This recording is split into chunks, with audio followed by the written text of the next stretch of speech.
Over the last 6 years, WWE's premium live events have been the home of Peacock. And it started with WrestleMania 37 when fans were allowed to come back to the arenas for one weekend only, and it didn't start there. And actually, it didn't just start there. It started with several of NXT's Takeover Premium Live events, including NXT Takeover 30 and what was supposed to have been NXT Takeover Tampa. However, due to the pandemic, that did not come to pass. However, as of March of earlier this year, WWE's premium live events have now been null and void away from Peacock. Actually, it started with WrestlePalooza back in September as far as the main roster premium live events go. But as far as NXT was concerned, it continued for several more months until the last premium live event, which I believe, if I'm not mistaken, was NXT Vengeance Day. Interestingly enough, Vengeance Day was the last premium live event that would air on Peacock before Stand and Deliver made its way to YouTube.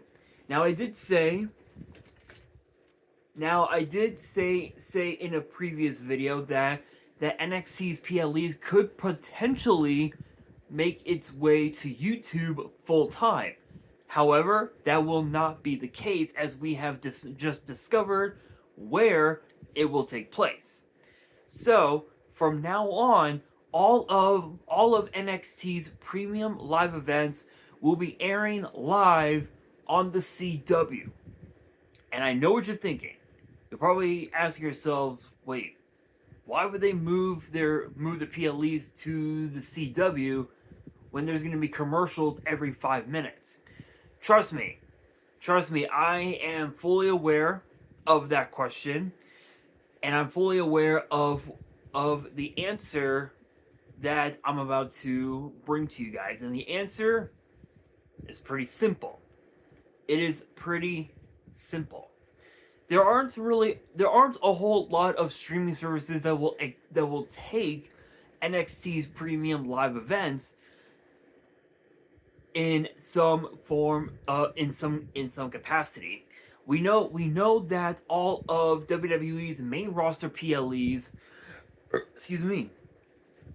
will be on ESPN for the next 5 years. Well, actually, technically now 4 years this coming September. So in less than a few months, there will only be 4 years left. But still 5 years. NXT's PLEs wanted to move to ESPN. Excuse me. However, there have been multiple reports saying that supposedly ESPN wanted nothing to do with NXT. Why? I couldn't tell you. There were rumors that NXT's PLEs was going to be moving over to Netflix here in the US, as well as on Netflix internationally. However, that will not be the case, as obviously you guys are fully aware. Netflix already hosts Monday Night Raw every Monday at 5 p.m. Pacific, and of course, depending on where Raw takes place, it could take place at an earlier time or a later time in the US.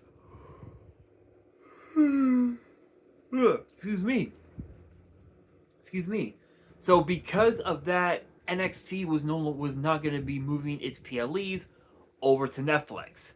There was, however, other possibilities, including including Hulu, Paramount Plus, and Disney Plus. However, Hulu has reportedly cut all ties with WWE over the last several years or so, and Paramount Plus already has the UFC, and Disney Plus. Well, some people believe that moving into Disney Plus may be a bad idea, as obviously we are fully aware that NXT has become more edgier than ever before. So WWE decided to talk to the CW, and because of their long business relationship with WWE that dates all the way back to when SmackDown was first on the CW, WWE decided to move the PLEs to the CW, starting with the Great American Bash. So it seems as if all of NXT's PLEs from here on, they will not be PLEs. They'll just be Netflix specials, if you will. So this does mean one thing. It ties into a question that I'm sure a lot of you guys have been asking since WWE made this announcement. And the question is, will I be doing predictions for those specials? And the answer is no. The only reason is because if NXT does turn it into a special on the CW, then there's really no point in doing predictions for that show when the build up, we most likely already know how it's going to end. But if I did do them, obviously yes, content, obviously, but yeah, I don't think it's gonna be a possibility. I can certainly try, and apparently they are going to start with the Great American Bash, and I'm pretty sure that it'll probably air on Tuesdays anyway. So I don't think I'm going to, but obviously it was a pretty crazy ride while it lasted. Obviously I called here on this channel, I've called some of those craziest NXT takeovers of all time, including NXT TakeOver Toronto 2, where we saw Johnny Gargano battle Adam Cole for the NXT title in 3 stages of hell. I've even also called as well Damian Priest becoming the NXT North American Champion. I've called as well how Braun Breaker won War Games for Team 2.0 against Team Black and Gold, as well as Stand and Deliver last month. So it has been a pretty crazy ride, but obviously all things must come to an end. However, I can give it a try. I don't think I'm going to though. But as far as like doing the results go, I don't think I'm gonna be able to, unless if there was a new champion crowned, in which case in the next video, I can certainly reveal everything that happened. But then again, it's like I said, it is a bit of a toss up. So I don't know. So WWE didn't really announce exactly when they're gonna do the PLE specials. Whether it'll be on Saturday or Tuesday or Sunday or whatever. But in my honest opinion, we're probably it's as I said, it'll probably take place on Tuesdays. Just because of the fact that it wouldn't really be actual PLE. It would just be more of more of an NXT special, if you will. So probably not a good idea to do predictions for these events, but they will start with the Great American Bash later in the summer, and moving forward for the next several years or so, they will just simply be NXT specials. But the question becomes this: is this a good idea? Is this a smart decision or a bad idea? Which is probably how I'm going to title this video: smart decision or bad idea. And honestly, it depends on how you look at it, because when you look at this idea from a fan's point of view, it seems like a bad idea because of the fact that not everybody is going to be featured on the card. So when you look at a card like, let's say Stand and Deliver last month, right? We saw Lola Vice, excuse me, after over like what 2-3 years of being a part of the NXT roster, we saw Lola Vice finally become the NXT Women's Champion in a hellacious triple threat match against both JC Jane and Kendall Gray. A lot of these PLEs took place at different venues, right? Like when you look at previous NXT takeovers, you look at Takeover Brooklyn's 1, 2, and 3, and I think 4 as well. They all took place inside the Barclays Center in Brooklyn, New York. We saw NXT Takeover New York during WrestleMania weekend in 2019. That took place inside the Barclays Center. We've seen NXT Takeover War Games inside the Allstate Arena in Chicago. Here in my hometown of Los Angeles, we've seen takeovers make their way to the Scotiabank Arena in Toronto, Madison Square Garden in New York City, Miami, Florida, Dallas. They've traveled pretty much all across the United States, and even the NXT PLEs, when they were just a PLE on its own, right? Starting obviously with NXT War Games, which was a part of NXT 2.0.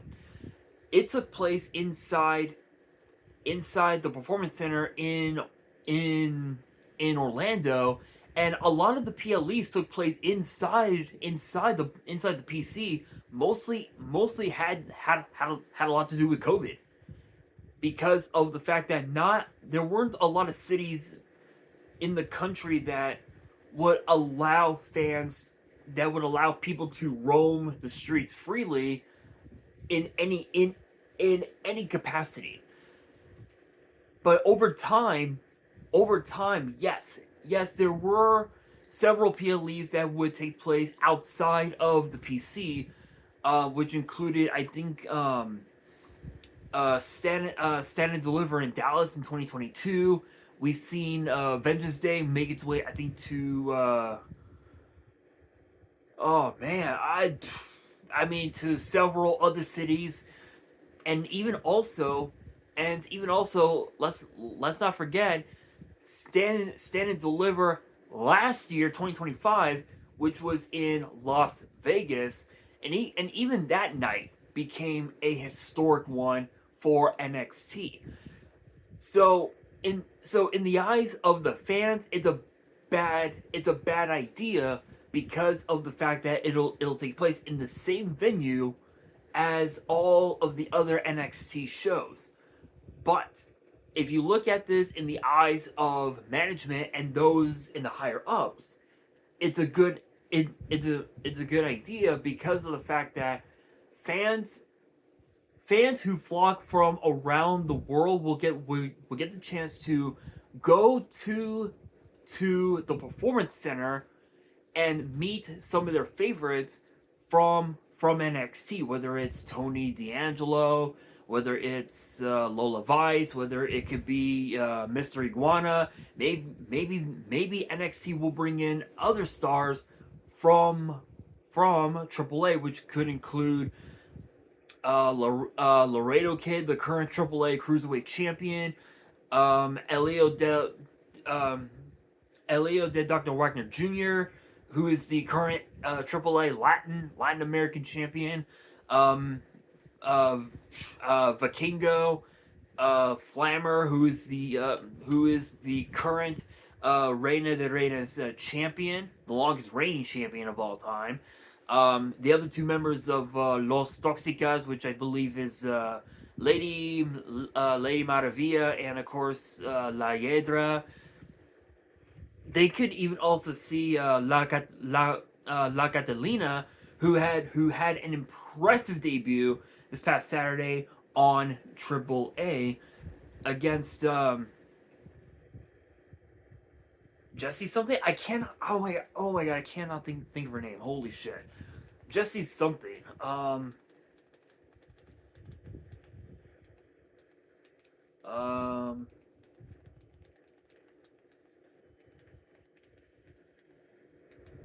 Against Jessie something. I cannot think of her name right now.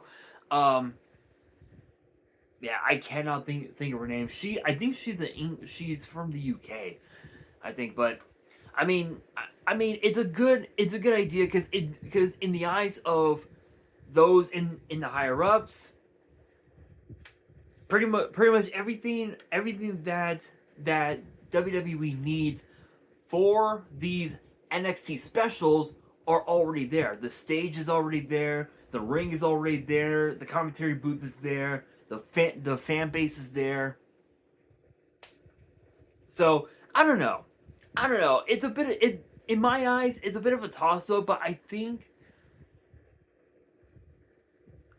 it's better to have NXT's PLEs become an NXT special on the CW solely because of one thing. It's because of the fact that no streaming service in the world will want the PLEs. Netflix didn't want the PLEs. Peacock's deal with WWE as far as the PLEs go had expired. However, Saturday night's main event will still be available to stream on Peacock, which that's fine. I mean that's all well and good. So and WWE could have done it on YouTube as a full-time deal, but I think the only reason why they did stand and deliver on YouTube was because they needed some platform to air the PLEs, and YouTube was like a last resort deal. So I don't know. I don't know about you guys, but I think it might be a good idea simply because of that reason, right? Like everything that NXT needs for a premium live event, or sorry, an NXT special, it's all there. The ring is there. The fan base shows up every Tuesday. It's all there.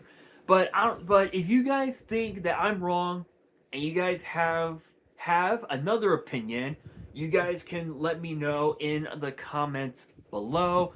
And that'll do it for today's video. Hopefully you guys enjoyed. If you did, make sure you guys smash that thumbs up button. If you guys are new to the channel and you guys want more WWE topic videos in the future, then be sure to subscribe to the channel, turn on the notification bell, and as always, make sure you guys are following me on all of my social media. All of my ads will be in the description below, as will the info to my fan mail. It will also be in the description as well. And on that, this is your boy Nash, signing out.